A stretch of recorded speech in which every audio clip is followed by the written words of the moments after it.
Buenas tardes a todos. En nombre de la Cátedra Vargas Llosa les queremos dar la bienvenida. Es un placer para nosotros, por segundo año consecutivo, hacer un acto vinculado al 3 de mayo, que es el Día de la Libertad de Prensa y de Palabra. Para la Cátedra el tema de la libertad de expresión es un tema fundamental y, por supuesto, siempre remarcamos que defender la libertad de expresión en esta ciudad, en Madrid, que es una ciudad de la libertad, es para nosotros muy importante. Le queremos agradecer por el apoyo a la comunidad de Madrid y a la consejera de Cultura, Marta Rivera de la Cruz, que decididamente han apoyado y están convencidos de la importancia de defender en este día y en todos los días la libertad de expresión. Mario Vargas Llosa. Muchas gracias. Bueno, celebramos hoy día el Día Mundial de la Libertad de Prensa, que coincide con la fiesta de la Comunidad de Madrid, con la que se ha iniciado esta semana. La cátedra que lleva mi nombre tiene uno de sus objetivos la defensa de las libertades en el campo de la cultura, entre ellas dos que están hoy gravemente amenazadas en muchos lugares: el derecho a expresarse y el derecho a publicar. La manipulación política que se esconde detrás de la llamada posverdad ha terminado contaminando a muchos medios de comunicación y buena parte de las redes sociales. Con demasiada frecuencia difunden verdades alternativas sin ningún respeto por la información objetiva y promueven la intolerancia contra el que piensa distinto. La Cátedra Vargas Llosa, con el apoyo de la Comunidad de Madrid, reúne por ello un año más una mesa redonda dedicada a la libertad de palabra. En esta ocasión tenemos el gusto de contar con el escritor Andrés Trappiello, la jurista Guadalupe Sánchez, el columnista y exdirector del País Antonio Caño y la escritora y periodista Emilia Landaluce. La mesa será conducida por el escritor y columnista del Mundo, Julio Valdeón. Agradezco mucho a todos ellos su participación en este evento.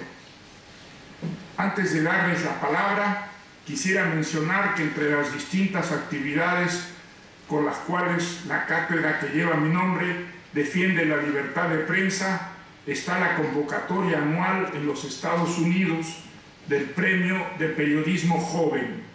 Se trata de una convocatoria conjunta de la cátedra con Atlas Network. El galardón ya va por su segunda edición y cuenta con un jurado que preside Carlos Alberto Montaner. El premio le fue otorgado recientemente al periodista mexicano Víctor Núñez Jaime por el segundo exilio de Sergio Ramírez, un texto sobre el escritor nicaragüense perseguido, como ustedes saben, por la dictadura de Daniel Ortega.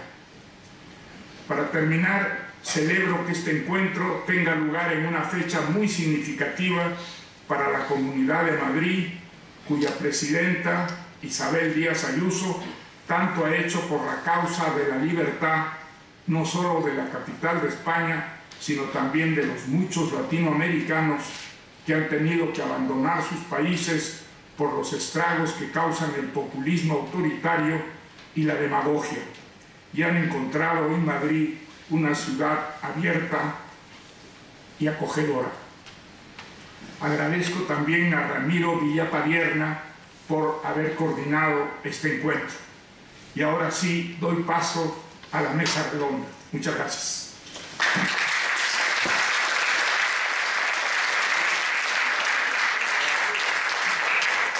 Damos las gracias a las autoridades, damos las gracias a la cátedra Mario Vargas Llosa y, por supuesto, al propio Mario Vargas Llosa, que ha tenido la gentileza de acompañarnos esta tarde. en una fecha que yo creo que es realmente decisiva, porque de lo que vamos a hablar hoy aquí es de algo tan capital y tan importante como la lucha por la objetividad y por la verdad, que son dos pilares esenciales en el mantenimiento de una democracia, de un ecosistema democrático sano, en el mantenimiento de un periodismo con los anticuerpos necesarios para evitar la corrosión que provoca la posverdad, etcétera, ¿verdad? Entonces, antes de dar paso a nuestros invitados en lo que va a ser un encuentro, una mesa redonda, digamos que bastante flexible, en el que yo iré lanzando algunas cuestiones o preguntas, pero ellos son perfectamente libres para interactuar, responder, debatir entre ellos y, por supuesto, también ustedes, si quieren en algún momento participar, será un placer y un honor que lo hagan. Yo creo que es importante primero centrar un poco el tiro, ¿verdad? Trazar un poco una pequeña cartografía para saber dónde nos encontramos. Sabemos que la posmodernidad decretó que la verdad no existe. Es demasiado poliédrica y, según los gurús del pensamiento blandibulú, era imposible desanudar los prejuicios, las taras de origen, los intereses creados, etc. Pero incluso los enemigos de la objetividad parecían tenerla en cierta estima. Era un desideratum, era un ideal al que había que tratar de aproximarse, por ejemplo, los periodistas, los historiadores. Sin embargo, todo esto ha saltado por los aires en los últimos tiempos, en los últimos años. No es un fenómeno nuevo. Sabemos que los regímenes de índole totalitaria, tanto el fascismo como el estalinismo, etc., persiguieron con gran saña la búsqueda de la verdad. Lo primero que había era que negar la verdad para extender ese trampantojo de mentiras que les permitía sustentarse. Pero en nuestro tiempo, y sobre todo en las modernas democracias liberales, hemos vivido, por un lado, el ascenso de un populismo, digamos, de derechas, con el epítome de Donald Trump, sustentado en una fabulosa maquinaria de segregar bullshit, que no era segregar mentiras. Las mentiras tratan de ocultarse. Los mentirosos no presumen, no blasonan de ser unos mentirosos.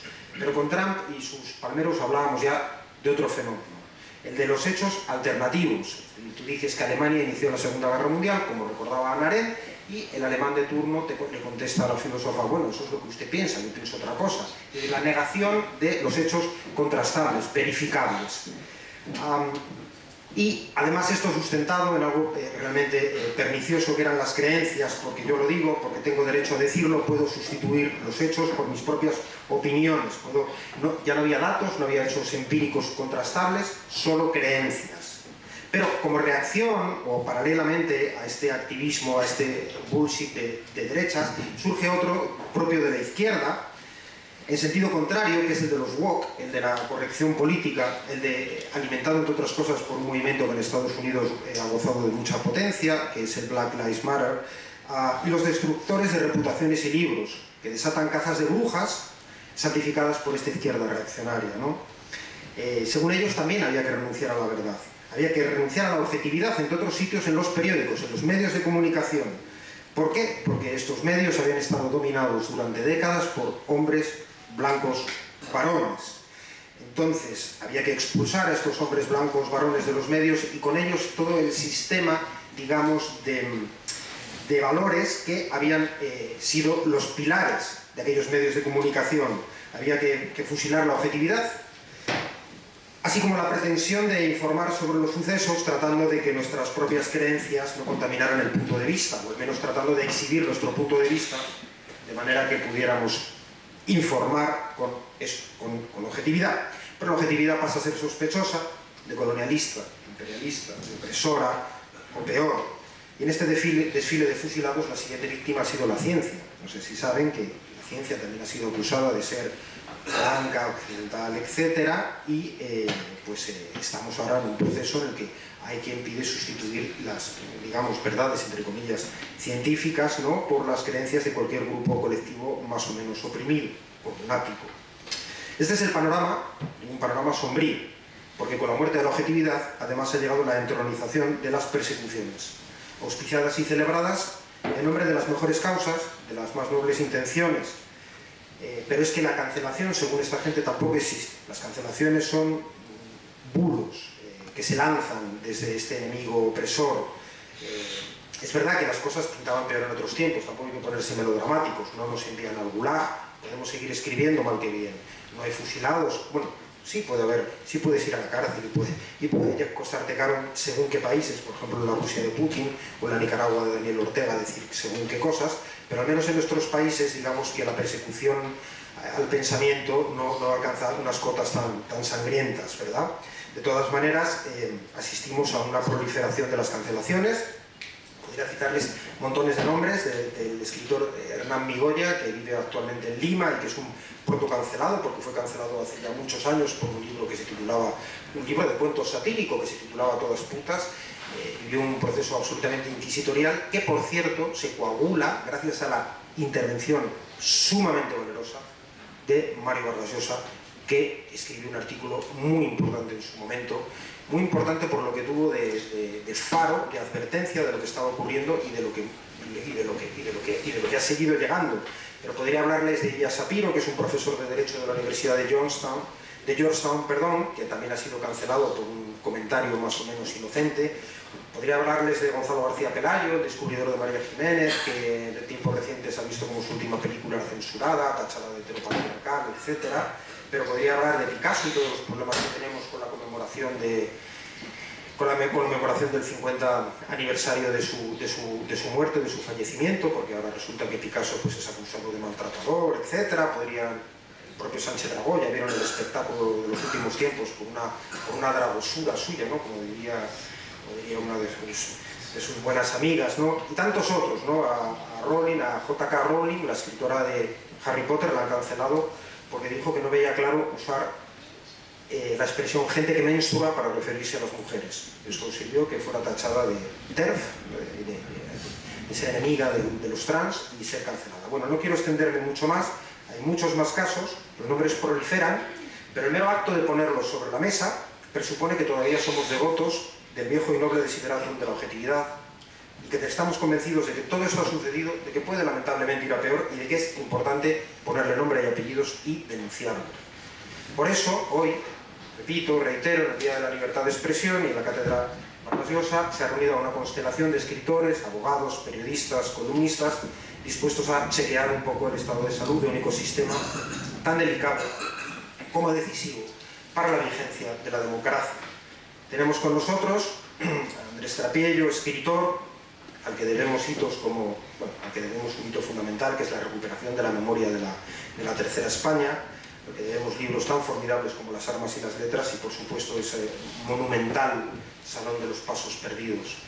Tenemos a Antonio Caño, columnista, exdirector del País, que lideró el periódico en unos años fundamentales en los que la democracia española sufrió un ataque evidente del populismo, me refiero al intento de golpe de Estado en la Cataluña de 2017, y que se ha destacado siempre, Antonio, como un insobornable paladín de la objetividad, de la búsqueda de los hechos probados, contrastados y contextualizados, porque no otra cosa es o era el periodismo. Tenemos con nosotros a Guadalupe Sánchez, abogada, columnista, autora de libros como Populismo punitivo, y es una valerosa y brillante combatiente de las tendencias iliberales, por no decir totalitarias, que también corroen y cercan nuestro sistema de derecho. Y finalmente tenemos a Emilia Landaluce, compañera también, como Andrés, en El Mundo, columnista, directora de la sección La Otra Crónica y una de las plumas, a mi entender, más vivas, más inteligentes, más brillantes y sobre todo más libres del periodismo contemporáneo que tenemos en España. Así que después de esta breve introducción, si les parece bien, quería arrancar preguntando algo, bueno, por supuesto, lo dije antes, tenemos a don Mario Vargas Llosa con nosotros, que tiene además la amabilidad de sumarse al debate, lo cual pues yo creo que es un auténtico privilegio.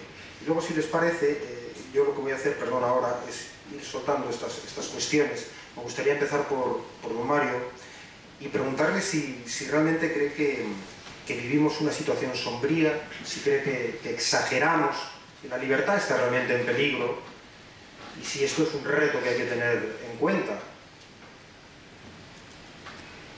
Bueno, yo creo que el problema no se da, por lo menos de esa manera tan dramática, en los países europeos. En cambio, en América Latina, si nosotros volvemos la vista hacia ese continente, el panorama no puede ser más deprimente y vamos en la dirección equivocada.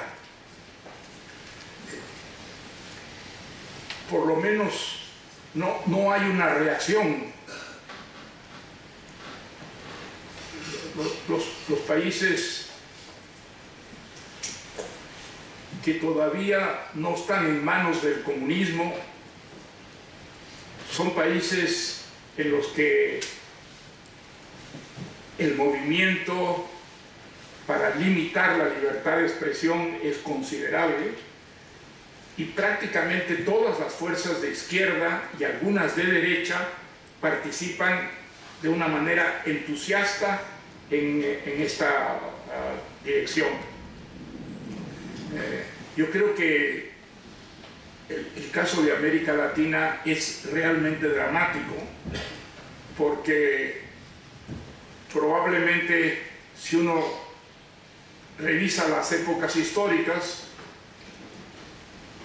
en ningún momento América Latina ha vivido un recorte de la libertad de expresión tan serio como en estos momentos. No me refiero a los regímenes como Venezuela o Caracas, donde claramente hay una elección de la que resulta la libertad de expresión sacrificada, sino el caso de países que tienen una tradición de tolerancia, de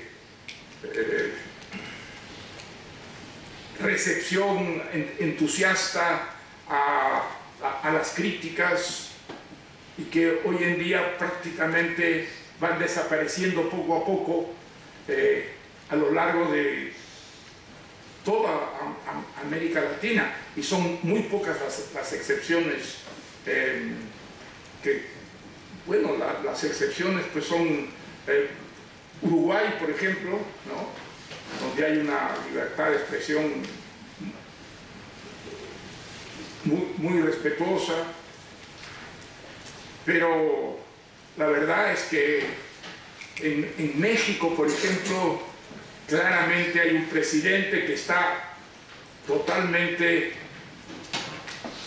en contra de la libertad de expresión, y la libertad de expresión va recortándose cada vez más, principalmente en las ciudades de provincias. En las ciudades de provincias es donde esta libertad de expresión se va encogiendo y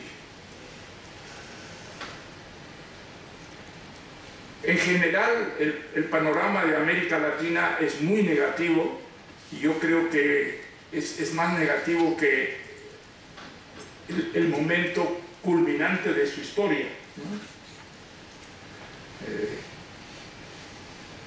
Quizá lo peor es que hay toda una izquierda de distintos matices, que asume resueltamente esta categoría, este sistema, y que va dejando cada vez más huérfanos a quienes representan una oposición o presentan, digamos, unos puntos de vista diferentes de los establecidos. Creo que, repito, nunca en la historia América Latina ha vivido una situación semejante, ¿no? Sí, yo creo que es una situación tremendamente preocupante, porque además infecciona a países que tenían una tradición muy respetuosa, ¿verdad? O más respetuosa con la libertad de expresión. No sé si, por cierto, reitero, si los demás ponentes quieren añadir algo en algún momento o sumarse, es estupendo. Si no, Antonio, yo quería preguntarte, hace poco has tenido un debate interesantísimo con este hombre, el director del Washington Post, del Boston Globe, que desató el célebre caso en la diócesis de Boston. Como una de las cosas que comentabais en este debate moderado por Maite Rico para la lectura era el problema del creciente activismo político entre los periodistas, ¿no? Y si eso se podía transformar o acabar siendo un problema, ¿verdad? Porque la búsqueda de la noticia dejaba paso a la búsqueda del ideal, y en nombre del ideal, pues claro, la objetividad salta por la ventana porque hay un bien superior, ¿no? Que es el cambio social, el cambiar el mundo. No sé si quieres... ¿Tenemos algún micrófono?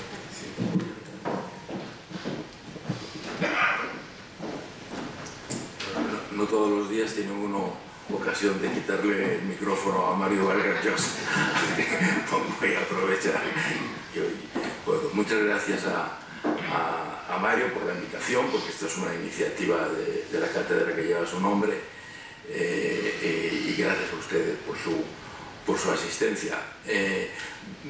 A mí me gustaría empezar señalando que aquí vamos a analizar un problema que es real, que es el de amenaza contra la objetividad y la verdad actualmente.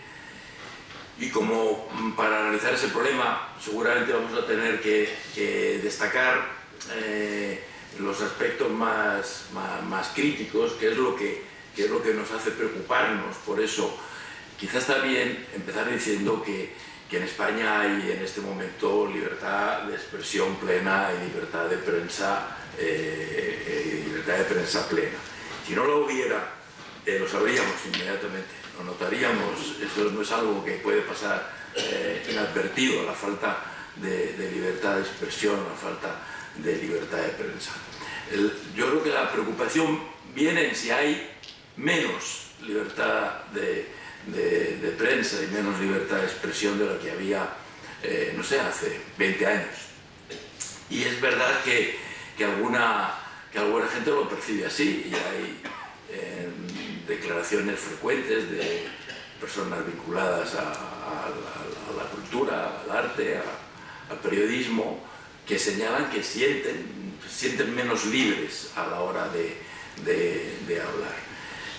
Yo desafortunadamente no conozco ningún trabajo académico solvente al respecto que sea capaz de medir el grado de libertad de expresión y libertad de prensa actualmente en España comparado con el de hace unos años, pero sí da la impresión de que en algo se ha retrocedido.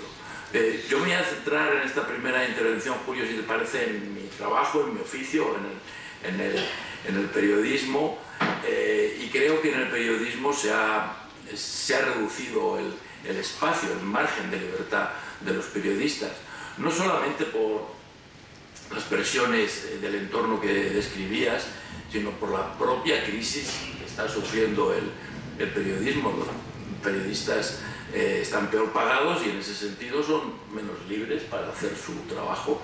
Los periodistas trabajan en empresas mucho más frágiles que las de hace 20 años y en ese sentido son menos libres de ejercer su trabajo. Yo trabajé para Jesús Polanco, y Jesús Polanco era un hombre muy poderoso, con enorme influencia en la sociedad y por tanto con una gran capacidad de proteger a sus periodistas. No digo que lo hiciera siempre, pero tenía la posibilidad de hacerlo. Trabajábamos entonces en empresas que protegían la libertad de los periodistas y en ese sentido la libertad de los ciudadanos, porque alguna cosa que la gente confunde, que la libertad de prensa, o sobre todo confunden algunos periodistas, es que la libertad de prensa parece que es una libertad de los periodistas, es una libertad para que los periodistas hagan lo que ellos quieran, y no se trata de eso. La libertad de prensa es una libertad de los ciudadanos a recibir información solvente y de calidad y variada y contrastada, y es una libertad que gestionamos los periodistas pero que corresponde a los ciudadanos. Entonces decía que me voy a centrar en los periodistas, que son los que finalmente hacen las noticias y los que hacen los periódicos.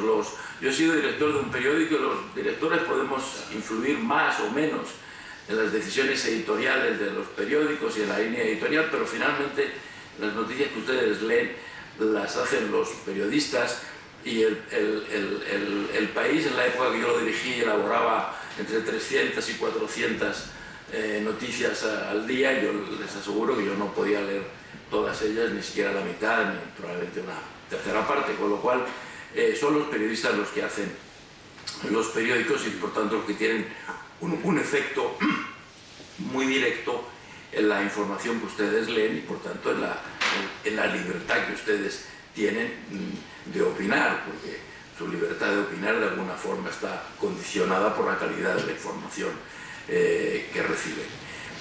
En esa visita que ha hecho a Madrid Martin Baron, el periodista, el colega americano que citaba Julio, que fue el director de Washington Post y cuya etapa como director de Boston Globe es la que refleja la película Spotlight, que es el escándalo este de las pederastia en la Iglesia Católica.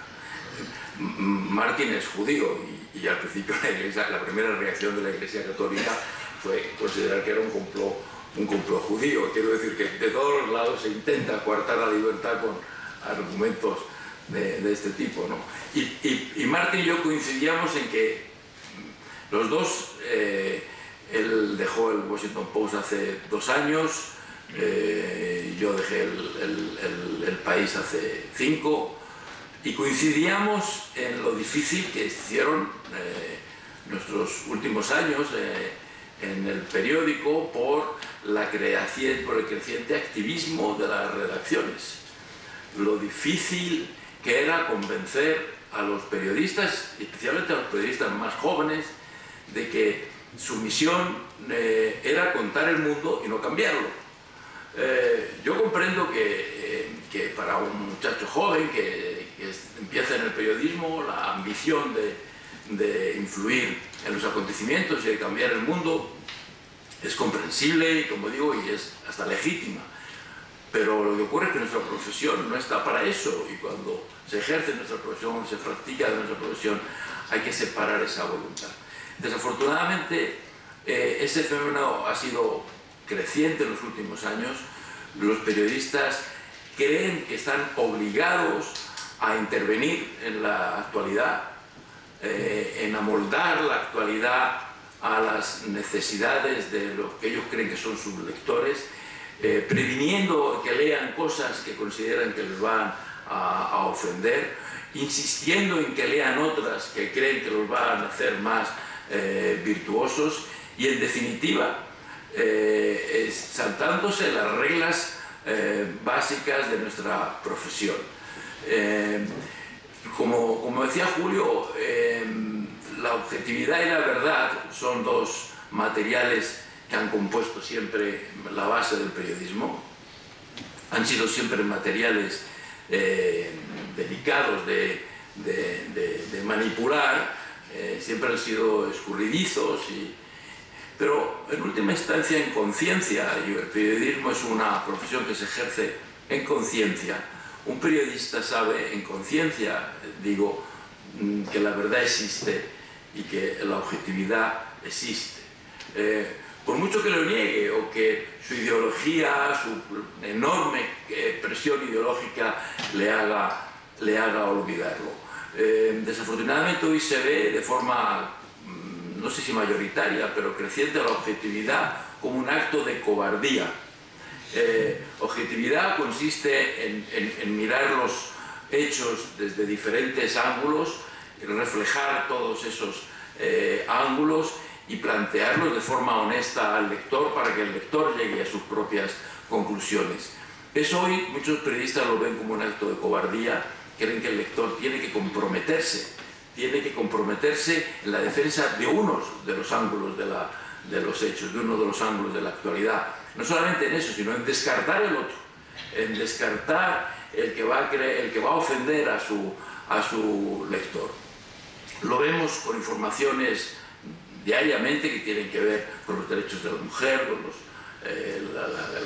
el deterioro ecológico, la memoria histórica, en fin, con tantos y tantos temas de los que habitualmente hablamos o leemos, en los que el periodista nos trata nos quiere tratar bien, nos quiere conducir por el camino correcto, de manera que él se quede con la conciencia tranquila de que ha hecho una aportación al bien común, conduciendo la opinión en la dirección que él consideraba oportuna.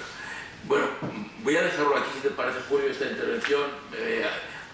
Hay muchos ingredientes en este cóctel, y quiero que lo vayamos aportando entre todos, si te parece. Estupendo, estupendo.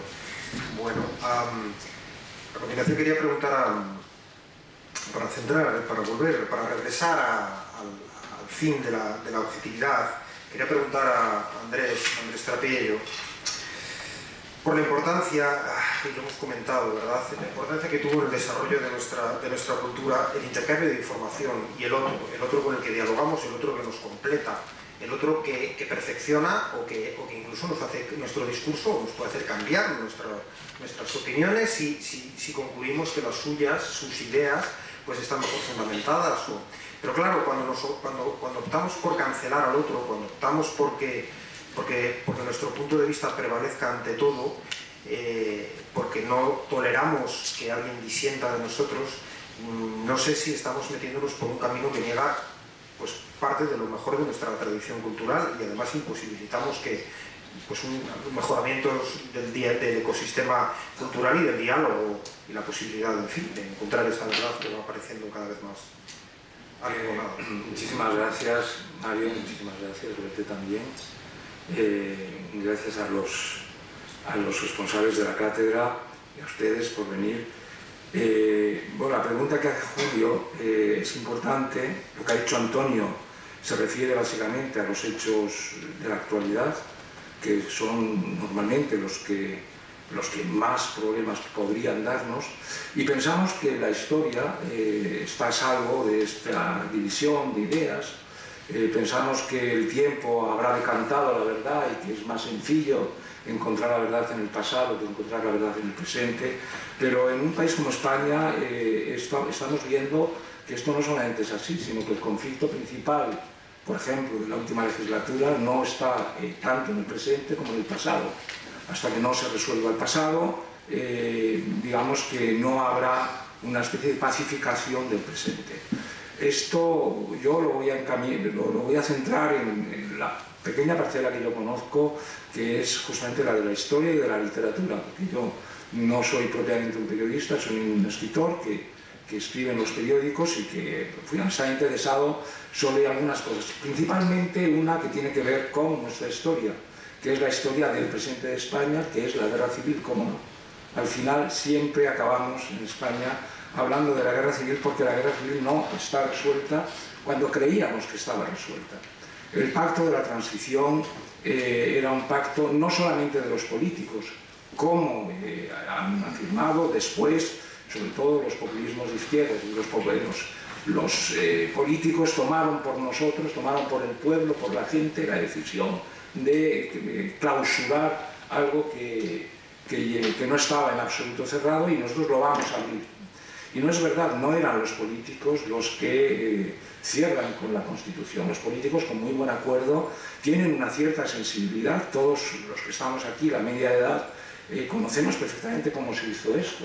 Nuestros padres, no solamente, como decía Kipling y recogía John Juaristi, nuestros padres mintieron sobre la guerra, pero no mintieron sobre el propósito que tenían.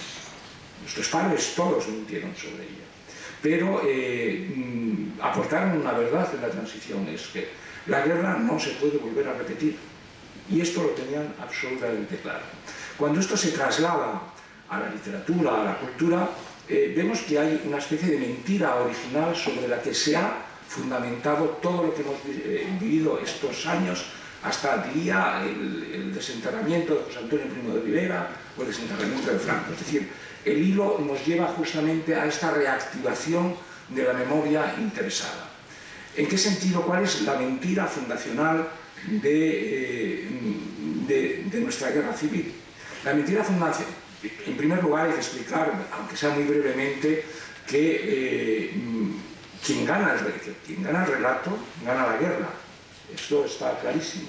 Tú puedes perder una guerra, pero si tú ganas el relato, finalmente acabas ganando el relato. El relato de la guerra civil, sin lugar a dudas, lo gana el bando republicano, diríamos, como diría un periodista, desde el minuto cero. Es decir, a medida que los sublevados fascistas, franquistas, militares van conquistando terreno en España, van perdiendo ese relato porque el relato de los republicanos es muy potente. Y el primero que, digamos, el primer pie de ese relato es presentar al mundo entero como una guerra que está ganando el fascismo real, es un fascismo real, contra la inteligencia, contra los mejores. Por tanto, la mentira fundacional es los mejores escritores y intelectuales están a favor de la República, es mentira. ¿Cómo pudo tener tantísima fortuna esta mentira? Bueno, básicamente porque se suprime de una atacada a la parte de la intelectual mejor que hay en España en este momento. Podemos hablar de Antonio Machado, podemos hablar de Lorca, en efecto, pero ¿dónde dejamos a José Ortega y Gasset? ¿Dónde dejamos a Baroja? ¿Dónde dejamos a Unamuno? ¿Dónde dejamos a Conde de la Serna? ¿Dónde dejamos a tantísimos escritores intelectuales que son muy importantes, que tenían también un pensamiento fundamental y decisivo para plantear España? Pues la manera de circular esa mentira es quitar la mitad de la verdad. Y por tanto esa verdad hace, digamos, fortuna, pero no solamente en España, y no solamente digamos, en el bando que pierde la guerra, sino en las universidades, en los ensayistas, no solamente españoles, en las cátedras extranjeras, en el hispanismo internacional, etc. Bueno, yo cuando accedo, digamos, por interés en la literatura de la guerra civil, me encuentro con que hay una mitad de escritores que han sido cancelados siendo grandes escritores, o por lo menos tan buenos escritores como aquellos que han, digamos, ocupado las cátedras. Yo lo formulé en aquel momento en una especie de axioma: los escritores que ganaron la guerra perdieron los manuales de literatura, y al contrario se puede enunciar: por el hecho de haber perdido la guerra, yo te voy a regalar los manuales de literatura. Y por tanto hemos visto escritores mediocres que están, digamos, en el top de la literatura únicamente porque habían perdido. Esto, que es una cosa, ustedes pensarán, muy reducida a la literatura, se va extendiendo justamente a la vida política y a la vida cívica. Es decir, porque al final estamos presentando que si los mejores escritores están apoyando, y los intelectuales, a la República, finalmente lo que estamos hablando es que la causa buena era la República. Y estamos hablando de cosas no, pero Franco por supuesto, Franco era franquista, Franco fue dictador, Franco inauguró un régimen que en los primeros años, sin lugar a dudas, es un régimen criminal, que juzga y sentencia con procesos sin garantías a más de 50.000 personas, las lleva al paredón. Todo eso es cierto, pero sigue siendo la mitad de la verdad. Por tanto, cuando tú decías de tu verdad o mi verdad, yo recordaría siempre que llego hasta 3 puntos, los versos famosos de Machado: tu verdad, no la verdad, y ven conmigo a buscarla, la tuya, quédatela. Es decir, y esto que Machado lo formula muy bien, venía de una enseñanza anterior, que es la que tenemos que tener presente siempre, que es algo que escuchó el maestro de Machado, Francisco Giner de los Ríos, a un pastor de Soria, que yo creo que no se puede formular mejor: todos lo sabemos entre todos. La verdad es una construcción de todos, pero de todos, no de la mitad. Yo querría terminar esta pequeña intervención. Bueno, aquellos lodos han traído, aquellos polvos han traído estos lodos, ¿no? Porque mi participación en el comisionado de la memoria histórica que puso en marcha Carmena, un comisionado que finalmente a la propia Carmena le salió el comisionado por la culata, porque el comisionado, que obedecía a todas las fuerzas políticas del consistorio, desde el PP hasta Podemos, las decisiones que tomó ese comisionado fueron en un 95% unánimes. Es decir, que cuando la gente se pone a buscar la verdad, si hay voluntad de encontrar la verdad, la encuentra. Y si hay alguien que durante 50 años ha enterrado o puesto debajo de las piedras a Clara Campoamor volverá a salir. Cuando decimos, nos escandalizamos y decimos, es que hay que ver, en Suiza tardaron no sé cuantísimos años en el voto feminismo, solo en el año 1970 votaron por primera vez en Suiza. Bueno, tan escandaloso como eso es que Clara Campoamor, que trae el voto femenino a España, el voto de las mujeres, cuando se publica su libro, que es decisivo para entender la guerra civil, en el año 2002, por primera vez, 2002, ayer, no tuvo ni una sola reseña en ningún periódico español, ni de historiadores, ni de críticos literarios, ni de nadie. Esto antes de ayer. Es decir, la verdad cuesta muchísimo encontrarla. Hablamos de Chávez Nogales, cuesta muchísimo encontrarla. Decía que quería terminar con un ejemplo solo de este comisionado. Al final, nos disolvieron antes de tiempo, como la policía en la época franquista, disuélvanse, cuando íbamos a plantear algo que era importante, de antes de ayer también. Carmena quería hacer, presionada por las fuerzas de extrema izquierda que la sostenían en el ayuntamiento, que siguen ahora y que se van a presentar dentro de 28 o 26 días, quería plantear un memorial a las víctimas del franquismo. Nadie duda que había víctimas del franquismo, por supuesto que había. He dicho antes, 50.000 víctimas del franquismo a las que Franco arrebató la vida. Más de 200.000 que conocieron las cárceles. Es decir, hay muchas víctimas del franquismo. Pero la clave del arco en la memoria y en la verdad está justamente en reconocer que esas víctimas del franquismo a las que queremos hacer un homenaje son a la vez victimarios, muchos de ellos, de gentes que están en el mismo cementerio enterradas a 20 metros. Y no podemos, con una verdad a medias, agraviar a otras víctimas que están al lado, arrebatándoles su verdad. La verdad de estas víctimas se debe completar con la verdad de las otras víctimas. Y el equilibrio de la verdad no es más que ese, y a veces es doloroso.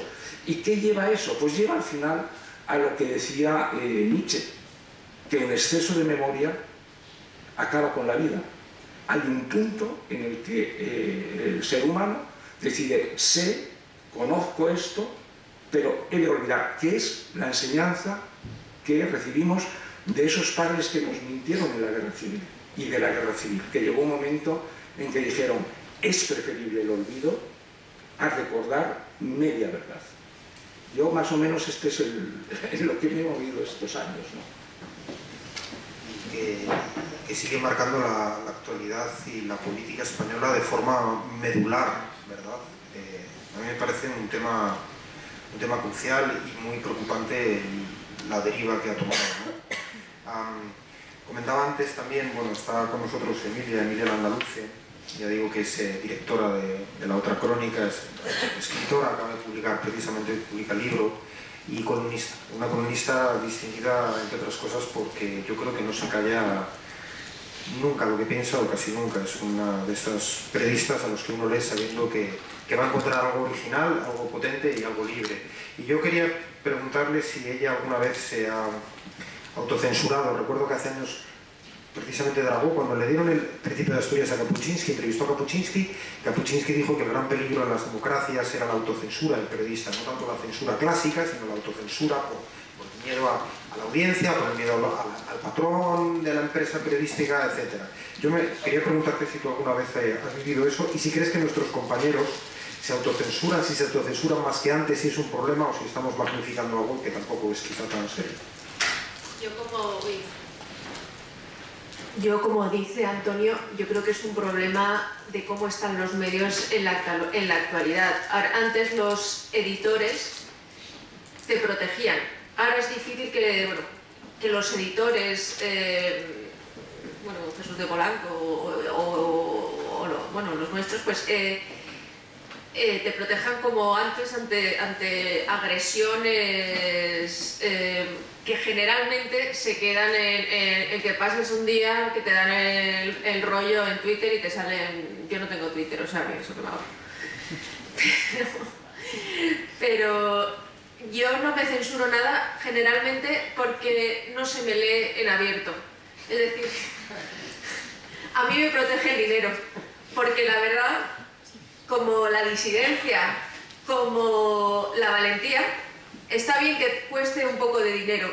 Y si cuesta un poco de dinero, la gente lo valorará más y dejaremos el activismo que genera mucha dopamina de Twitter. Por supuesto que Twitter es como una droga, las redes sociales son como una droga, y volveremos a hacer nuestro trabajo. Y yo creo que la verdad hay que pagarla. Y que los medios recuperen así un poco su independencia. No sé, de lo que escribo, lo que tiene más éxito son unas crónicas donde cuento dónde me voy con Francachel, de Francachel a comer y a beber. Y claro, la gente dice que se fía de mí porque a mí no me invita al restaurante. Y eso creo que se puede trasladar a casi toda la información actual. Al final, ya sea porque los anuncios, tal, a lo mejor me echan mañana después de decir estas cosas, ya sea por los anuncios o por tener el favor del gobierno de turno, o porque un día hay unos premios y tiene que venir el presidente de no sé qué empresa y no sé qué. Es que eso condiciona mucho las reacciones, pero si hubiera empresas fuertes periodísticas, pues daría igual, porque esa información se sobrepondría. En el valor de la verdad, valor dinerario, tiene tanta importancia al enfrentarse realmente a las cancelaciones. Yo no creo que, pese a lo que se escribe de Picasso, cuando vaya a haber una exposición de Picasso, la gente no vaya a comprar una exposición de Picasso. Incluso esa gente cancelada, la gente paga por ver su pintura maravillosa, lejos de las idioteces, que si era machista, que se maltrata a las mujeres, a esa gente no le importa, la gente paga por ver a Picasso. ¿Y saben cuál es la escritora que más ha vendido en el último año sin haber publicado su libro? J.K. Rowling, la autora de Harry Potter. O sea, la gente sigue pagando por leer gente que le diga la verdad. Y luego también, por otro lado, a la gente que no paga, pues me da igual que se les mienta, o sea, allá ellos. Entonces, me parece que eso es un principio que es también poner el valor de nuestro trabajo y que tenga eso. Y yo por eso no me censuro nunca, porque yo creo que yo no hago activismo, yo creo que hago un servicio, intento hacer un servicio de contar lo que pasa. Y tenemos suscriptores, tenemos 100.000 suscriptores en el mundo de pago, que así que confían cada día en nosotros, y eso hay que honrarlo también.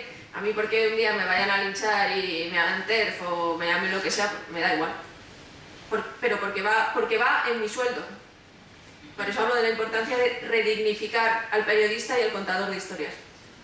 Y de todas maneras, tú eres optimista respecto a las redes sociales, ¿verdad? ¿Crees que van...? Hombre, yo confío mucho en el Supremo de Estados Unidos, que ahora, pues los mismos que han hecho ese famoso, que bueno, lo del aborto y tal, que se filtró, siendo una canallada que se filtrara.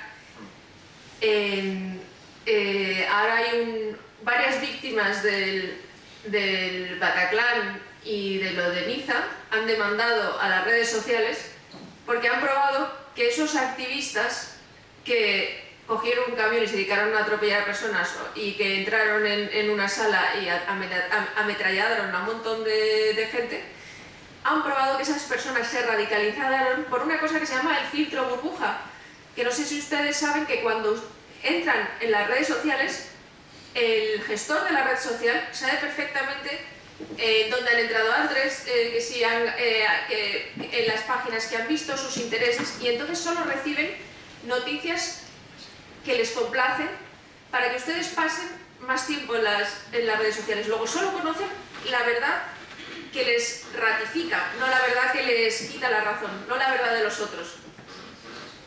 Y eso ahora que estas víctimas han demandado a las redes sociales es para que se comporten como editores. O sea, nosotros no podemos publicar, a Bolaños diciéndole: joder, hija puta, Ayuso, no me deja entrar. Pero porque eso es una... O no se puede, no se puede ni insultar, ni descalificar, ni nada, y no se puede mentir en los periódicos a sabiendas, pues a esto. Entonces, en las redes sociales tampoco se debería poder mentir, se debe obligar a las redes sociales a comportarse como periodistas, como editores.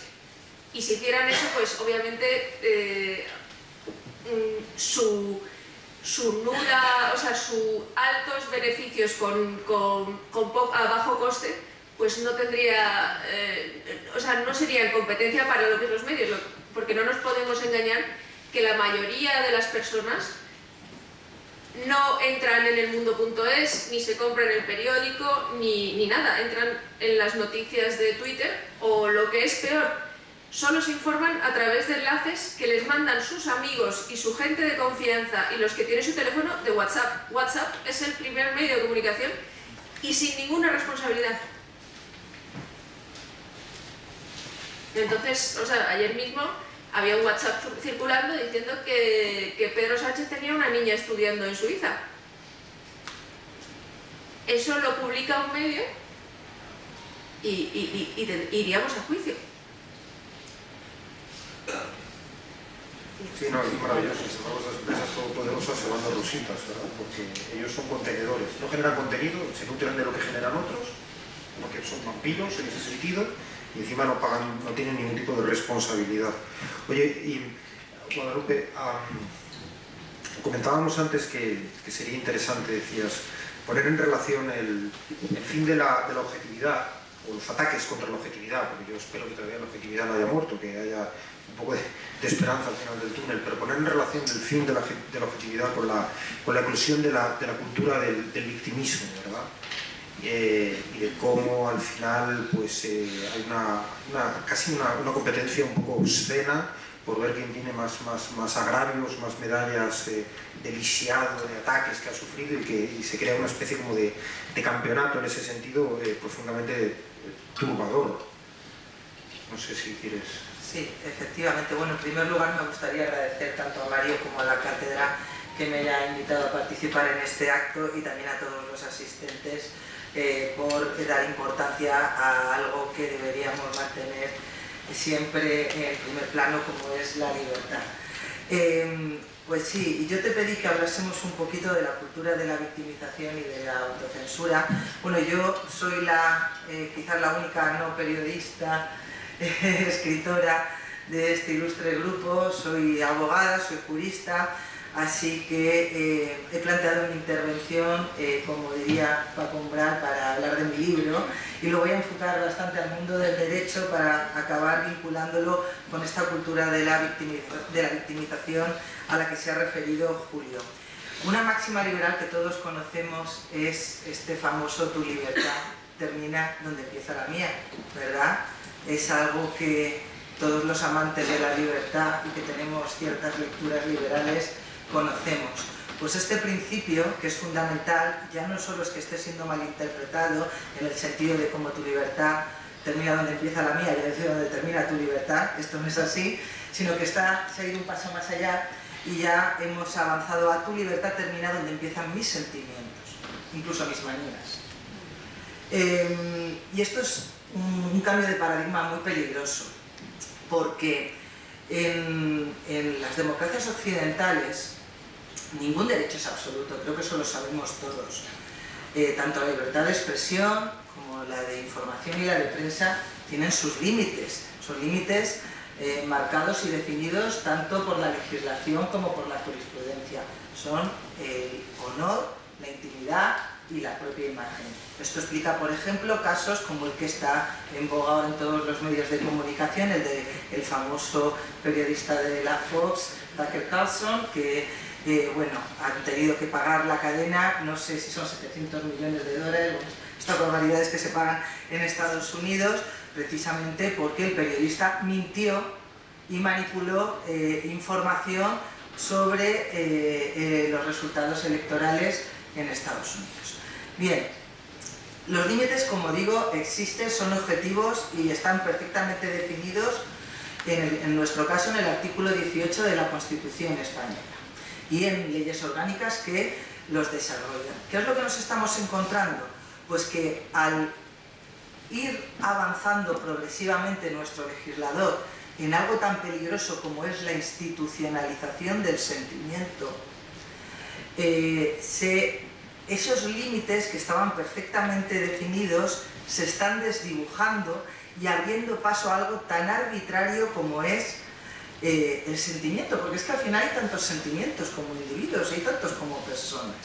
Entonces, en el momento en el que el límite es lo que a una persona le pueda gustar o dejar de gustar, o le pueda sentar mejor o peor, a lo que estamos abriendo la puerta es a la arbitrariedad, a la más absoluta arbitrariedad, porque nadie puede, ni siquiera los periodistas, pueden asumir cuáles van a ser las consecuencias de la información que están publicando.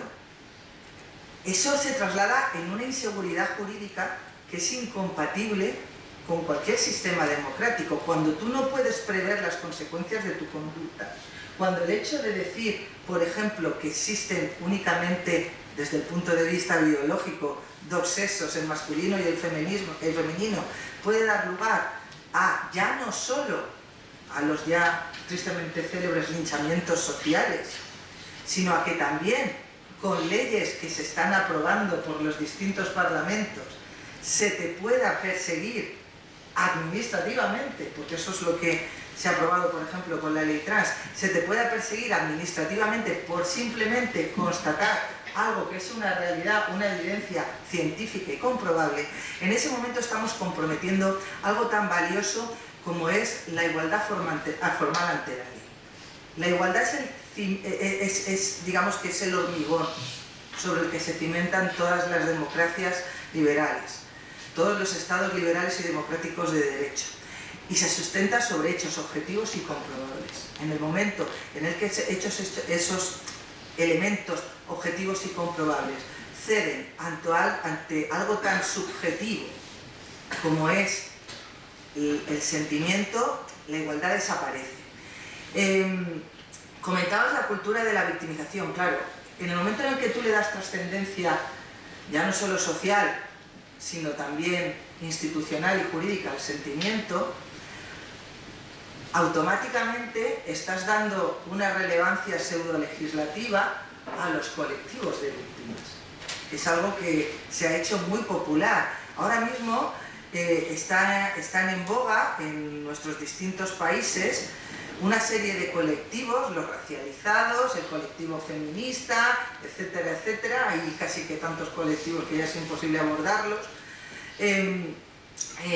Están en boga y además ellos mismos se ordenan en una suerte de jerarquía intersectorial en el que van ocupando un rasgo más importante en el escalafón aquellos que van reuniendo mayores características que les permite considerarse más víctimas. Es decir, ya no basta con el feminismo, esta teoría feminista de la opresión estructural patriarcal, ya no es suficiente si, por ejemplo, te encuentras con una mujer trans o si esa mujer trans además es racializada, es decir, tú como mujer eres víctima, pero la mujer trans racializada es más víctima que tú. Y esto lleva a los medios de comunicación a soslayar datos y elementos informativos que son importantes muchas veces. Precisamente, ya digo, ya no solo para evitar los linchamientos sociales, que como ha expuesto muy bien Emilia, muchos tienen clarísimo que les va a dar el sueldo y les da completamente igual, sino también porque es lo que se está mamando en las facultades de periodismo, lamentablemente. Vemos cómo se soslayan elementos que son importantes para entender una noticia. A veces es la nacionalidad, a veces es el sexo, a veces es la etnia, y no se mencionan ya no solo en los titulares, sino en los cuerpos de la noticia, y eso nos hace muy difícil comprender muchas veces o abarcar la importancia, la trascendencia de esa información que se nos está suministrando. Y luego, como he comentado, lamentablemente esta pérdida de la objetividad ya no solo es algo que estemos viendo en los medios de comunicación, sino en otros muchos ámbitos, y además interrelacionados entre sí. Mira, se me ocurre, he escrito aquí varios ejemplos que no quería dejar pasar.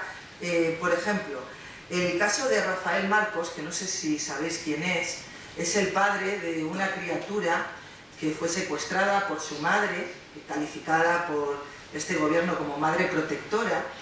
A Rafael Marcos, la ministra de Igualdad, Irene Montero, en una comparecencia que tuvo ante los medios de comunicación, inaugurando la sede del nuevo Instituto de las Mujeres, lo presentó como maltratador. Habló de él como que era un maltratador porque necesitaba este elemento para elaborar un relato que justificase ante la opinión pública el indulto a esta señora que había secuestrado a su hijo menor de edad y lo había tenido aislado del mundo durante meses. ¿Qué es lo que sucede? Que Rafael Marcos jamás había sido ya no solo condenado en sentencia firme como maltratador, sino es que jamás había sido juzgado. Y tanto una ministra de Igualdad, nada menos, fijaros qué responsabilidad institucional tan grande, como la secretaria de Estado de Igualdad lo llamaron maltratador y abusador ante muchos medios de comunicación. Lo más triste de todo fue observar como algo que era fácilmente comprobable, muy fácilmente comprobable, bastaba llamar al afectado o a cualquiera de sus representantes, pues corrió como la pólvora por muchísimos medios de comunicación, ya no solo prensa escrita, sino programas televisivos, e incluso algunos periodistas, ejerciendo como auténticos activistas, insistían en que esta información era cierta y hasta ahí fueron más allá y lo tildaron de pederasta, es decir, lo acusaron de abusar de su hijo. Esta periodista, la periodista que afirmó esto en la televisión pública española, recientemente y como consecuencia del correspondiente procedimiento judicial, pues ha tenido que pedir perdón, pedir disculpas. Ha dicho que ella se equivoca, pero no miente, que es una manera muy suya de pedir disculpas, pero bueno, ha tenido que reconocer que lo que dijo no es verdad. Pero es que esta información durante semanas estuvo ocupando los titulares porque había medios de comunicación empeñados en cargar de razones a una ministra que no las tenía, que podía haber justificado su indulto en cualquier otro motivo, en cualquier otro hecho, pero no en uno falso, como que era que este señor es un maltratador. Entonces, claro, lo que yo quiero concluir es que tenemos que tener muy claro que esa censura clásica que conocíamos, que es la vertical, es la que viene de la autoridad hacia los medios de la comunicación y finalmente acaba llegando al individuo, ahora es mucho más horizontal. Es decir, porque es cierto que desde arriba se impone un relato, pero ese relato es asumido incluso por mucha gente que en su fuero interno sabe que hay algo que no cuadra, simplemente para evitar ese linchamiento o esa marginación social que conlleva el decir una verdad distinta a la que el relato oficial nos trata de imponer, y contra eso es contra lo que tanto el periodismo en un primer término como común de los ciudadanos tenemos que luchar, porque sin objetividad no hay igualdad ante la ley, no hay hechos objetivos y comprobables y fenecen las democracias. Sí, y esto me recuerda otro caso, y yo creo que esto tiene mucho que ver también con la dejación de funciones del periodismo, que fue el caso de Juana Rivas, en un momento que salió toda la clase política en tromba diciendo Juana Rivas está en mi casa, el propio presidente del gobierno, Mariano Rajoy, hasta que creo que fue Arcadio Espada, se le ocurrió llamar al padre y entrevistarle, que es algo que no había hecho nadie durante aquellos meses de linchamiento atroz. entonces fue cuando empezamos a enterarnos de que esta mujer había sido condenada en Italia, de que, en fin, pero está relacionado, muy relacionado con la dejación del periodismo en ese sentido. Y yo quería preguntarte, y también a los demás, si no os parece que esta suerte de activismo que todo lo permea, que ha permeado el periodismo y que por tanto renuncio a informar con objetividad sobre esta señora porque tiene un objetivo, digamos, más importante, más allá de la verdad, si esto no está permeando también a la propia elaboración de las leyes, si el activismo no está entrando también ya en algo tan, esto ya sí que es absolutamente de vida o muerte, como la creación de las leyes que van a ordenar nuestras sociedades, ¿verdad? Sí, efectivamente. Bueno, el activismo lo tenemos muy presente en las últimas leyes que ha aprobado el Parlamento español, promovidas por el Gobierno de Coalición Progresista y sus apoyos parlamentarios. A mí, cuando hablamos de cómo la legislación española está dando pasos agigantados hacia la institucionalización del sentimiento, me gusta mucho traer a colación la ley trans.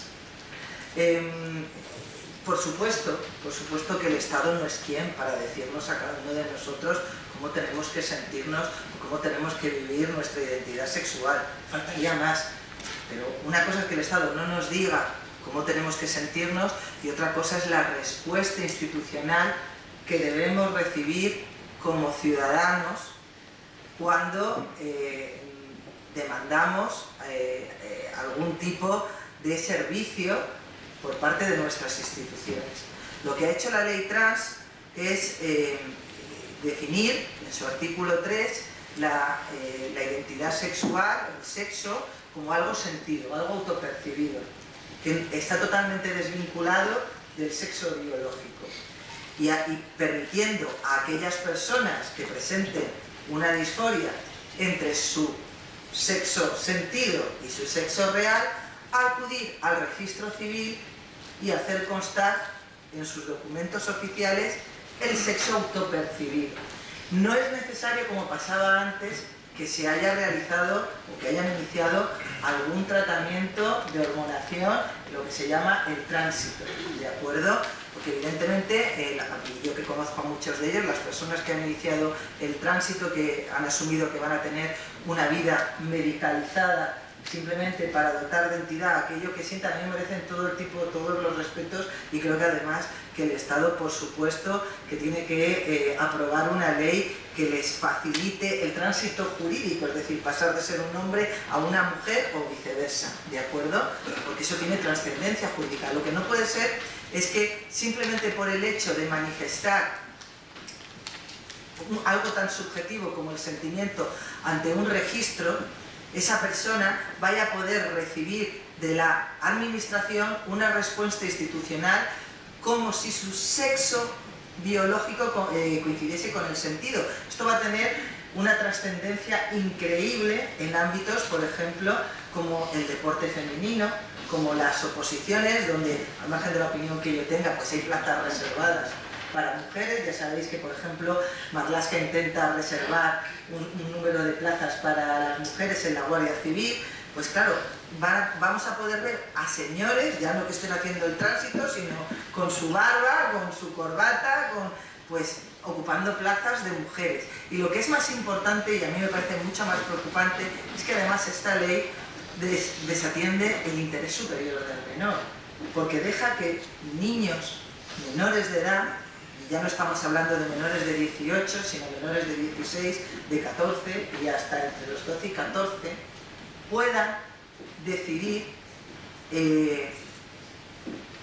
transicionar, ya no solo registralmente, sino también desde un punto de vista hormonal, para que eso que ellos creen en un momento de su vida en el que todo es maduración, eso que ellos creen que sienten, acabe teniendo trascendencia física. Es decir, están dejando que menores que todavía no tienen formada su capacidad para decidir y para consentir, doten de trascendencia institucional a algo como es el sentimiento, y ya no solo institucional, sino también médica, que es todavía más peligroso.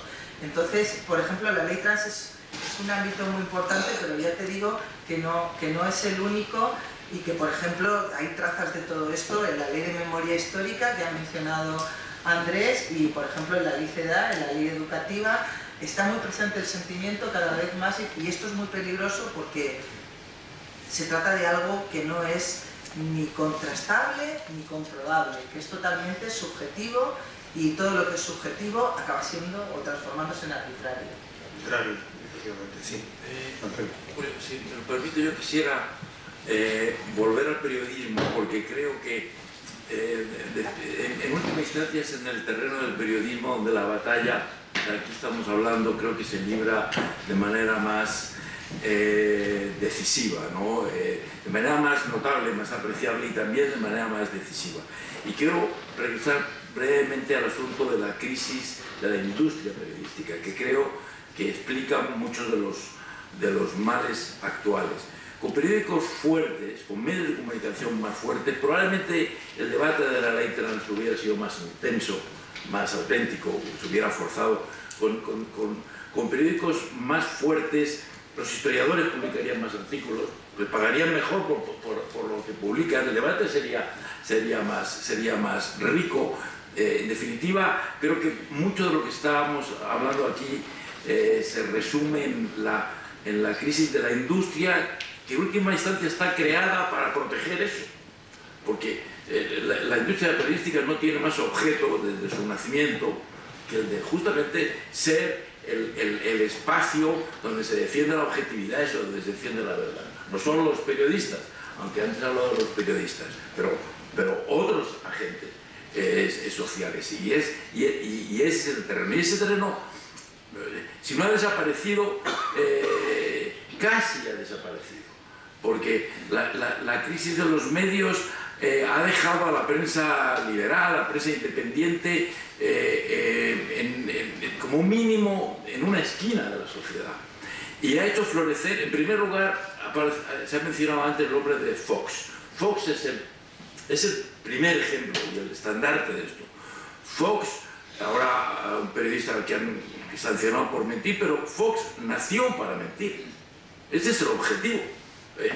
El negocio estaba basado en mentir.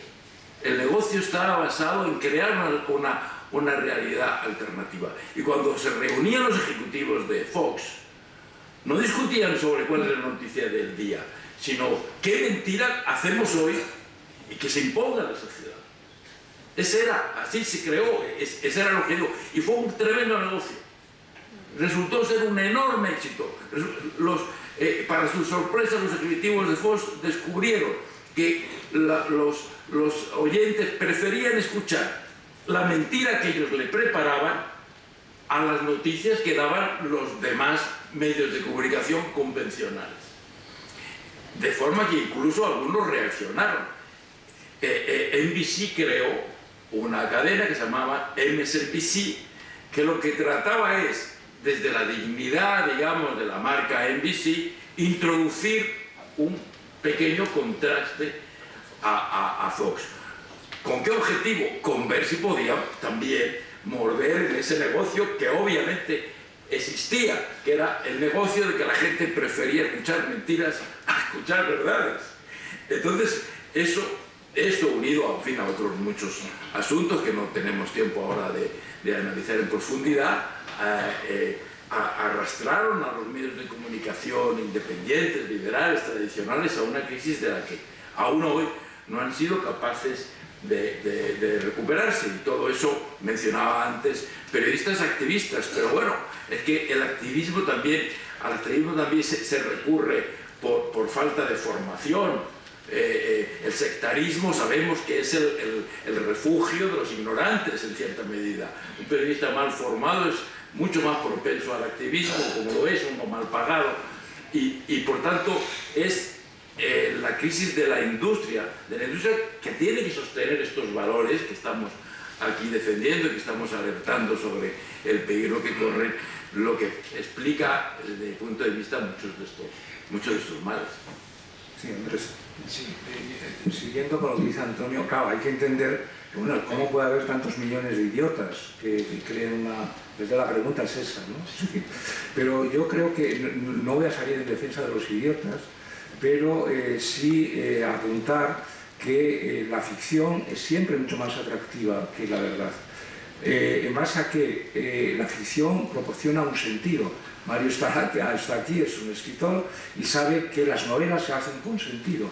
Las novelas tienen un sentido y el novelista finalmente ordena su relato en función a que las cosas tengan un principio, un desarrollo y un final. Si las novelas tienen final, incluso aquellas que no tienen un final, les llamamos un final abierto.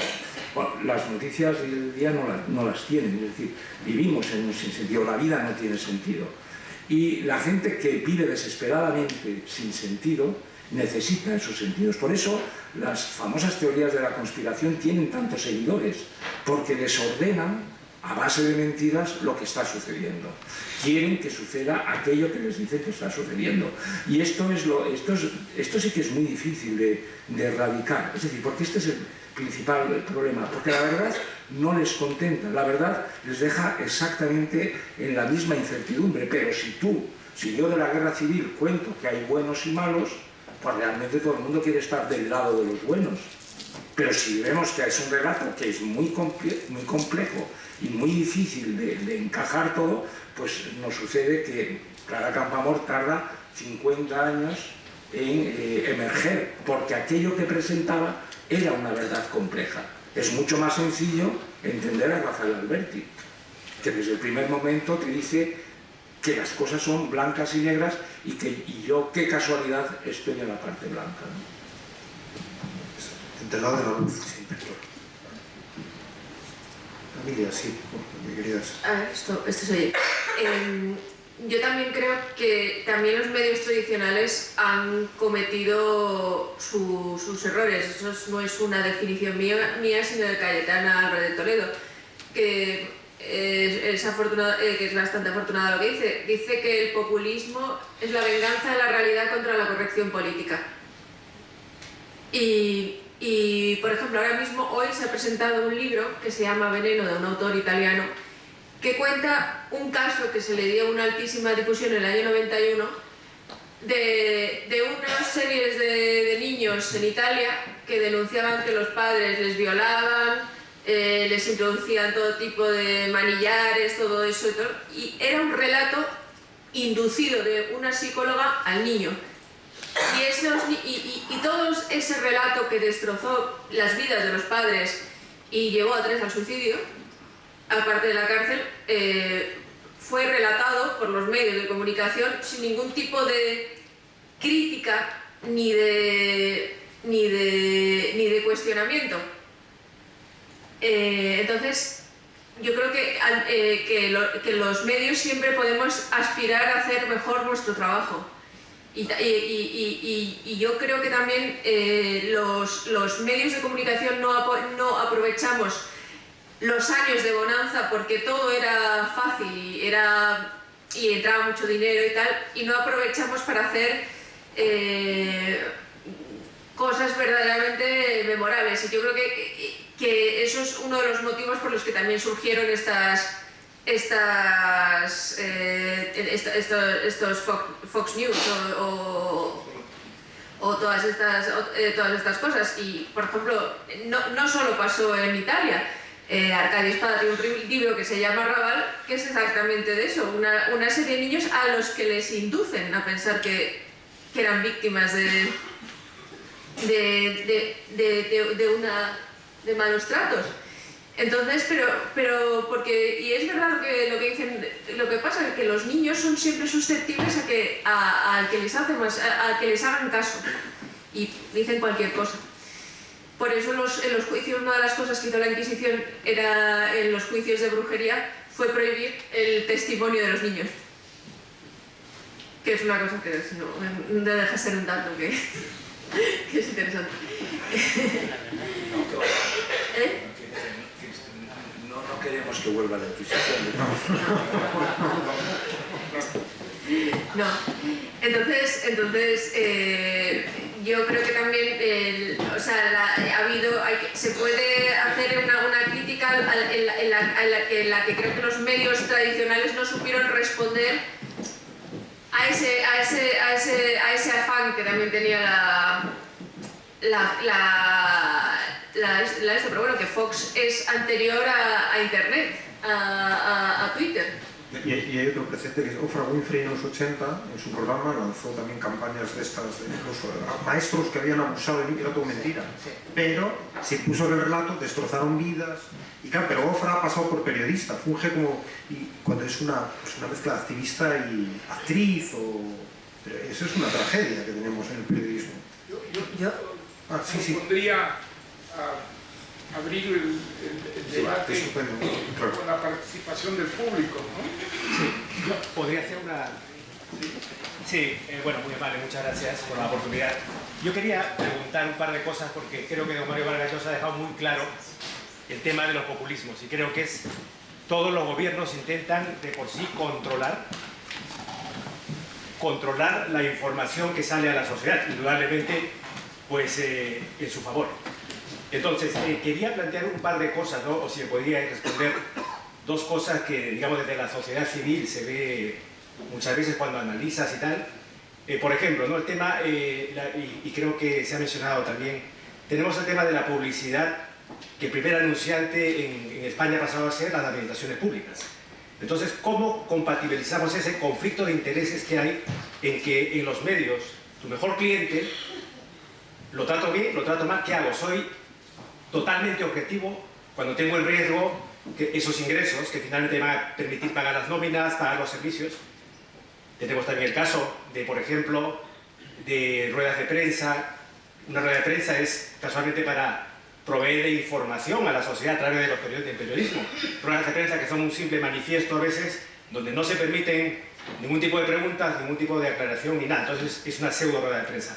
Y ya que don Mario había comentado el tema de México, que es un tema que casualmente es un tema interesante de analizar, ¿no? Por ejemplo, ahora en México se hacen lo que se llaman los mañaneros. ¿Qué es esto? Son ruedas de prensa diarias a primera hora de la mañana, de lunes a viernes, pero que yo las entiendo porque a veces alguna vez me he puesto a verlas por curiosidad, a veces porque como es por la hora más hacia la tarde de aquí, y yo noto ahí como una especie de adoctrinamiento popular, es decir, de intentar como de forma muy sutil, de alguna forma encubierta, no con subterfugios, imprimir una especie de religión o de cosas que obviamente son para en favor de quien obviamente la plantea así, ¿no? En favor del régimen. Entonces, el riesgo de esos populismos realmente creo que es muy difícil de gestionar, porque más populismo igual a más votos, y todo político tiene siempre como principal característica el hambre de poder, ¿no? Y el poder es para la gente que lo ha tenido, sabe perfectamente que es algo que es muy difícil de dejar, ¿no? Y entonces,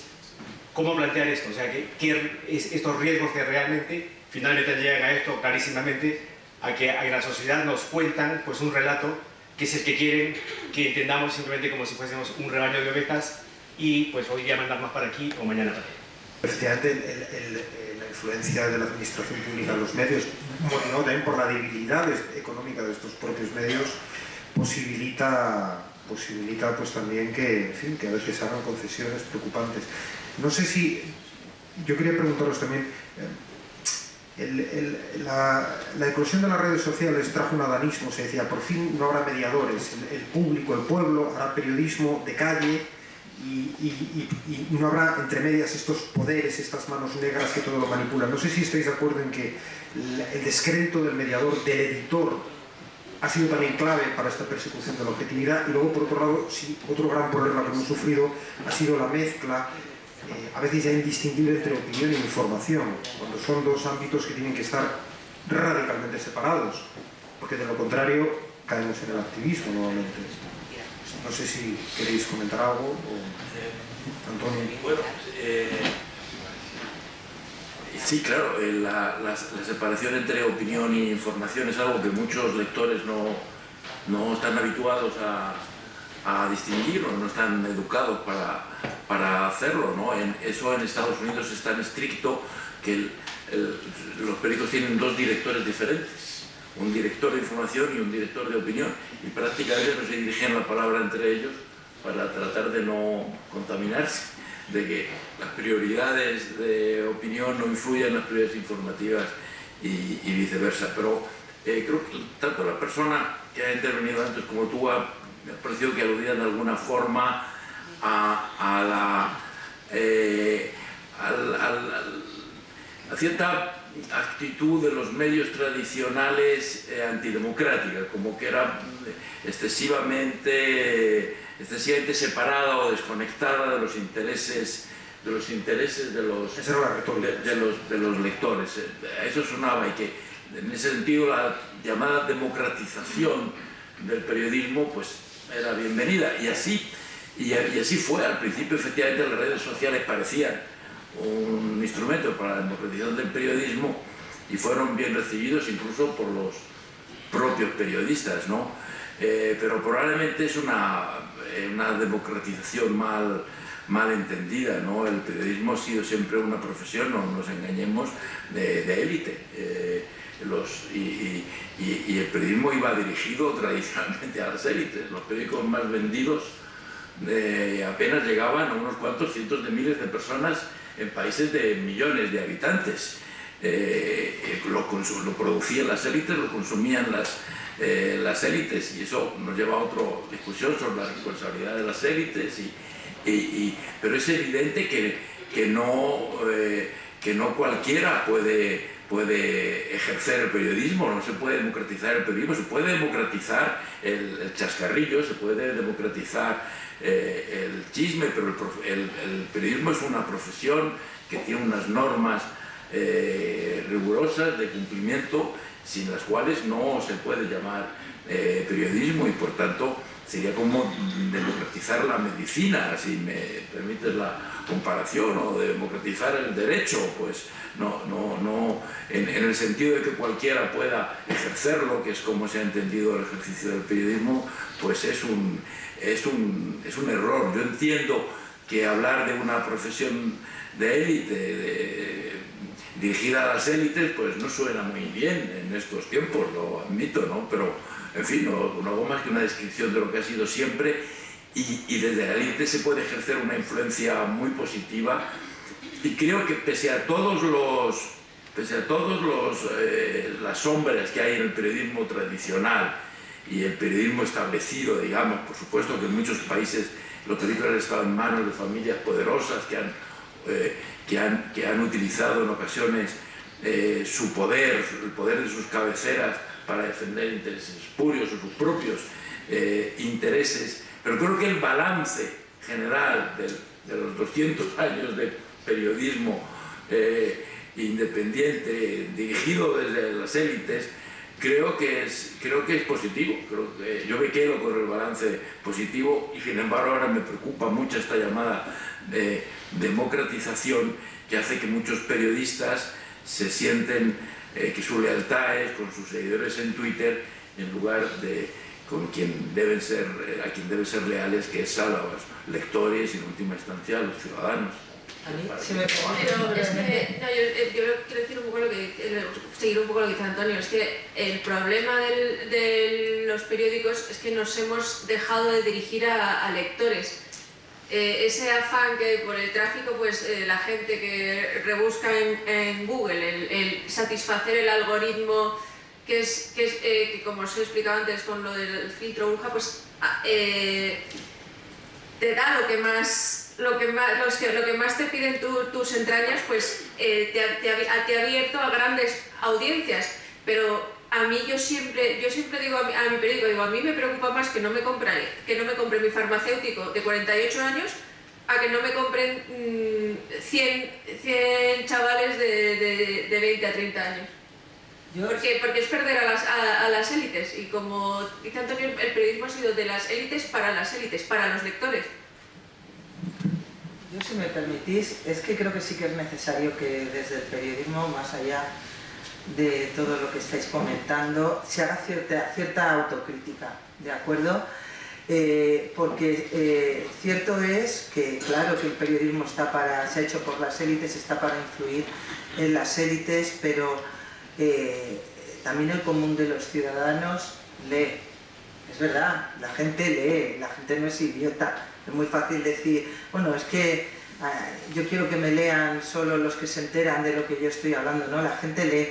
Y este ánimo por creer a los vulnerables, habéis comentado a los niños, nos está llevando en una deriva que ejemplifica muy bien, y voy a ser muy políticamente incorrecta, todo el tema que tiene que ver con la violencia de género. A mí me produce sonrojo y bochorno leer titulares que cuando un padre mata a sus hijos dice sin ningún problema matar o asesinar, y cuando es una madre te hablan de que se trata de un suicidio ampliado. Yo el otro día decía, los padres matan y las madres se caen. El otro día una señora se arrojó por un balcón con su hija y los medios de comunicación titulaban: una madre se arroja con su hija por un balcón, una madre con su hija se caen por un balcón. No, fue un intento de asesinato. Con todas las presunciones que iban a decir presuntamente, siempre presuntamente por delante. Pero ¿por qué se hace esto? ¿Por qué sexamos la noticia? Pues simplemente porque se ha instalado también en el periodismo esa necesidad de creer al vulnerable. En este caso el vulnerable es la mujer y no se cuestiona. Cuando es tan fácil presentarlo bien, simplemente primero respetando la presunción de inocencia. Has mencionado el caso de Juana Rivas, que conozco muy bien. Era tan sencillo decir, bueno, esta señora manifiesta que presuntamente su marido la habría... Es que lo daban por hecho, y como dices, hasta muchos políticos decían que estaba en su casa, poco menos. Sí. Así que de lo que se trata es de recordar esos fundamentos sobre los que hemos construido nuestra convivencia, porque al final la Constitución del 78, más que un texto legal, más que un logro de nuestros antepasados por olvidar esa sangrienta guerra, lo que es un marco de convivencia. Y ese marco de convivencia dice que, por favor, no nos refiramos a nadie como culpable mientras no se haya demostrado lo contrario mediante sentencia firme, y que todos somos iguales con independencia de nuestro sexo, raza, condición económica o religión. Y esa es una autocrítica que el periodismo tiene que hacer, porque he puesto el caso del ejemplo de los padres y las madres, pues que cada vez que hay un crimen en el que existe, la víctima es una mujer y existe una sospecha, aunque sea mínima, de que el autor haya podido ser la pareja o expareja, se da por sentado que es un crimen de violencia de género, es decir, en el que el componente es el machismo y en el que el marido es la mujer. Lo dan por sentado los medios de comunicación, lo dan por sentado las instituciones, la cuenta de Twitter del Ministerio de Igualdad, etcétera, etcétera, y nos hemos encontrado no pocas veces con que la señora haya fallecido por un accidente, por un golpe en la bañera, o es verdad, la había asesinado su marido, pero porque su marido pues padecía un Alzheimer o cualquier otra enfermedad mental, y nada tenía que ver con el machismo ni con la violencia de género. Entonces, esa es una reflexión y una autocrítica que tiene que hacerse el periodismo si no quiere precisamente que la gente busque en redes sociales o en otros medios realidades alternativas, porque se están dando cuenta que los medios tradicionales tampoco les están diciendo la verdad, y es que es así.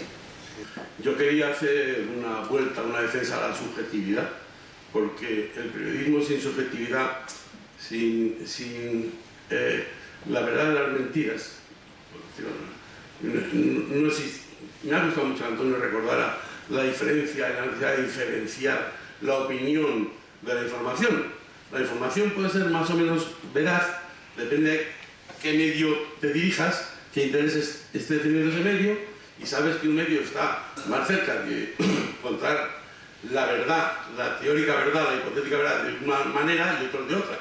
Pero a mí me interesa la opinión, el periodismo de opinión. A mí me interesa, yo hoy he rescatado en la Feria del Libro un libro de José Natens, que nadie se acordaba de él. Bueno, sí, algunos se acordaban de él. Un periodista destacado que tuvo muchos problemas aquí, o Luis Bonafut, que tuvo muchos problemas. Eran gente que sabía escribir, que estaban persiguiendo no quizá los hechos objetivos, sino la versión que ellos tenían. Cuando yo ejercía de periodista, sobre todo de periodista cultural, bastante independiente, bastante libre, y he tenido jefes que me lo han permitido, y así ha sido durante muchos años, cuando sentí que no era tan así me fui a otra cosa, pero bueno, no amenazo con que puedo volver. Yo me acuerdo que nos invitaban a veces a verines nos escondían allí unos días en un sitio idílico y éramos un grupo de periodistas culturales, ¿no? Y yo decía a mis compañeros periodistas culturales, oye, es que yo lo que no me fío es de quien no ha leído a Julio Camba o a Josep Pla. Se daban la vuelta. Y yo decía, bueno, pues ni los compañeros periodistas se han interesado por esto, que son nuestros guías, nuestros maestros, pues no sé cuándo se jodió Perú, pero hace ya mucho. Porque me acuerdo de Karl Kraus, cuando hace su reflexión sobre el periodismo, hace ya un siglo, se está quejando casi de las mismas cosas. Y que, es verdad, alguien ha señalado por aquí, que el periodismo casi siempre ha sido de las élites para las élites. Pero es muy importante que llegue a las élites para que las élites puedan influir, porque también estaba el obrero, el obrerista que nos cuenta Baroja, que leía el socialista y de repente se formaba y se hacía mejor, y ahí aparecía un artículo, pues eso, no sé, de eso de otro, y pegaba un salto. Entonces, bueno, pues ese defensa de lo subjetivo en el periodismo, creo que es una defensa que hay que hacer, porque se habla mucho del objetivo y el objetivo tiene un montón de prismas muy distintos. Que yo contesto a mi amigo. Bueno, Luis Bonafux, o sea, yo también estoy a favor del periodismo en fin, personal y subjetivo, pero Luis Bonafux, que era un periodista español exiliado en París, conocido como la víbora de Asmier, empezó una campaña infame contra Galdós, básicamente contra Galdós, pero por razones, sí, pero lo importante es contra Galdós, que rastreando sus amantes, etcétera, que además no tenía razón, porque al contrario, él no entrevistó yo he defendido la subjetividad, no la razón. Andrés, bueno, yo he defendido el nivel de periodismo. Pero una cosa, un solo ejemplo que creo que no tiene que ver un periodismo bien escrito con el periodismo subjetivo. Yo, siendo director del País, envié a hacer unos reportajes en Oriente Medio a un periodista que llevaba muchos años y muchos títulos a sus espaldas, que se llamaba Mario Vargas Llosa. No sé si Mario se acordará. Hizo obedientemente los reportajes que se le pidieron, los envió a tiempo y era un ejemplo de objetividad, impecablemente escrito, no sobra decirlo, pero un ejemplo, no era periodismo subjetivo, era periodismo objetivo. Pero vamos a ver, bien escrito, pero yo estoy objetivo. diciendo que reivindico a los Camba, a los Pla o a Umbral, que se ha citado aquí antes, que no se le está pidiendo exactamente objetividad, sino se le está pidiendo nivel y capacidad de contar y de narrar y de atrapar a lectores. Yo que también está ese otro periodismo, ese otro, llámalo periodismo o lo que quieras, o escritura dentro de la prensa. ¿Dónde fue a parar el derecho a réplica? Que es muy importante para poder vivir plenamente la libertad de expresión. Es verdad, como aquí se ha dicho, que muchos emporios comunicacionales han estado en manos de familias. En Venezuela siempre fue así, o ha sido así. Pero, por ejemplo, uno revisa la historia del Nacional y el director del Nacional era seleccionado por el editor, por los editores, en ese caso antes Miguel Otero Silva, ahora Miguel Enrique Otero, su hijo, personalidades como Arturo Blas Pietri, personalidades como Ramón J. Velázquez, presidente de Venezuela. Y yo que estaba en la actividad política, y cuando uno era víctima o se sentía víctima de alguna noticia preelaborada o mal alineada, a uno le daban el derecho a réplica. A uno ahora siento que cuando no hay democracia se limita realmente la libertad de expresión, porque uno ahora, en esta dictadura de Venezuela, va a pedir el derecho a réplica y termina preso. La familia Capriles cuidaba su negocio. El padre de mi esposa, don César Capriles, terminó prácticamente despidiendo a Gabriel García Márquez, pero no por lo que escribía, sino porque le decía él tiene que apagar la luz del edificio en las noches, y él se quedaba de noche con la luz prendida en la redacción escribiendo sus cuentos y sus novelas, pero nunca se limitaba a la libertad de expresión. En segundo lugar, el tema del control de medios con fines políticos. Porque es verdad que una cosa es la libertad de información, la libertad de opinión, donde cualquier articulista se explaya en defender sus consideraciones, sus puntos de vista, y otra cosa es el medio de comunicación controlado para disparar una base misilística, para disparar noticias falsas con fines de destruir al adversario político. Eso es tan dañino y tan perverso como convertir en magistrados o jueces de una república o en cualquier país a activistas políticos, porque terminan convirtiéndose en ajusticiadores de inocentes y en defensores de culpables. Muchísimas gracias.